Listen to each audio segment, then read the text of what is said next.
The session's many projects. I'm going to hand over to Arthur now. Arthur and Alfie. Yes, after 18 years at the Humberside Police Force, Alfie Moore hung up his taser and became a stand-up comic, and had hit shows at the Edinburgh Fringe in 2012 and 2013, and indeed he has his own show on Radio 4, starting on Wednesday at 6:30. It's a Fair Cop. I say you haven't actually, you are still a policeman, aren't you, Alfie? Technically, I'm actually on a sabbatical, a career break, so technically I'm still a cop for another couple of years. Still have power of arrest, do you? Until this show airs. Yeah. You might want to use it on Arthur if it gets too at what point did you think, I'd rather stop arresting people than start making them laugh? My wife dragged me to a comedy club in Scunthorpe several years ago, and I loved it. I'd never seen live comedy before, and I thought, I'd like to have a go at this. And I was ready for... I love being a cop, but I was ready for a bit. And of course, as a cop, I mean, most comedians, a lot of comedians have never done any other job, but very few of them have ever been a copper. So you have a whole fund of hilarious anecdotes, in a way. I mean, they must be full of them as a policeman. Yeah, no, I'm very, very fortunate as a cop, because you've got to work and you collect sort of funny stories. And I'm not in Dame Stella's sort of league of exciting stories. I should think mine were more hands-on. So, although I have done undercover work a little bit. I once, should I say this? My first station was Skegness, and there was a toilet block in Skegness, and it's where this is top-level stuff. It's where undercover is under manhole cover. You've been infiltrated. It's where gentlemen used to meet for public sex, which back in the day was sort of frowned upon, and there were complaints, and we were duty bound to make arrests. And I was 24. I was the youngest on the team, so I got sent in as bait. Really, I just have to put plain clothes on and just hang about around the hand dryer looking available. and at 24, I was sort of fairly cute at 24. If George Michael had walked in, I'd say walking, he'd probably just driven, wouldn't he? Well, were you apprehensive at all? Because, of course, I mean, when I started in comedy, like, the police and comedians were sort of enemies, the miners' strike and everything. Were you worried about how other comedians might react to you? Yeah, it's funny, my story. I'm not sure where I am politically these days, because I started off in the steelworks in Sheffield, and I was a shop steward. So I was a bit of a lefty. I used to have collections for striking miners, before I joined the police. So I was a supporter of protesters, and now, of course, I just club them like little seal puppies.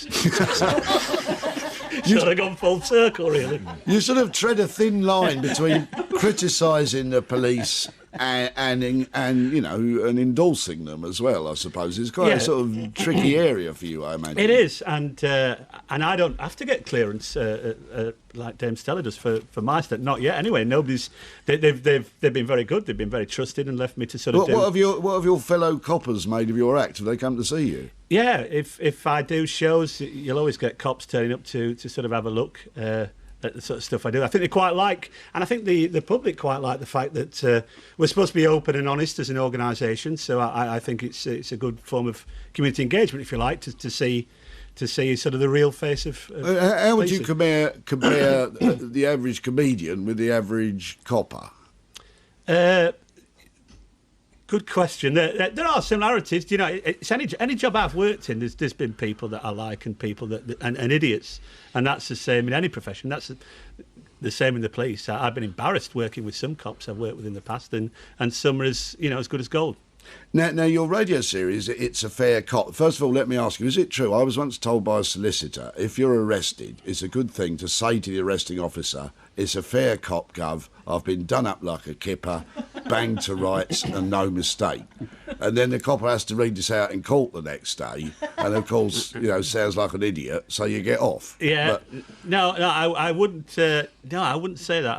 It's. You'd have to write it down. You see, it's a fair cop, Gov. Yeah, and a lot of a lot wouldn't have the attention span to write that lot down, would they? So I can see where you're coming from, really. They're not the brightest. You actually pick a kind of an event, some kind of thing from your career, and get the audience to see how they'd react if they were police officers. It's quite interesting. Yeah, the premise of the Fair Cop show, it sort of turns the tables, really, and I talk about a true life case that I've dealt with, and there are various decision points, and I ask the audience, here's the information you've got, what would you do in this situation? And it's easy to criticise the police afterwards, isn't it, retrospectively, but real time, when you've got a certain amount of information, and sometimes you've got to make a real instant decision, and very often there's no right answer.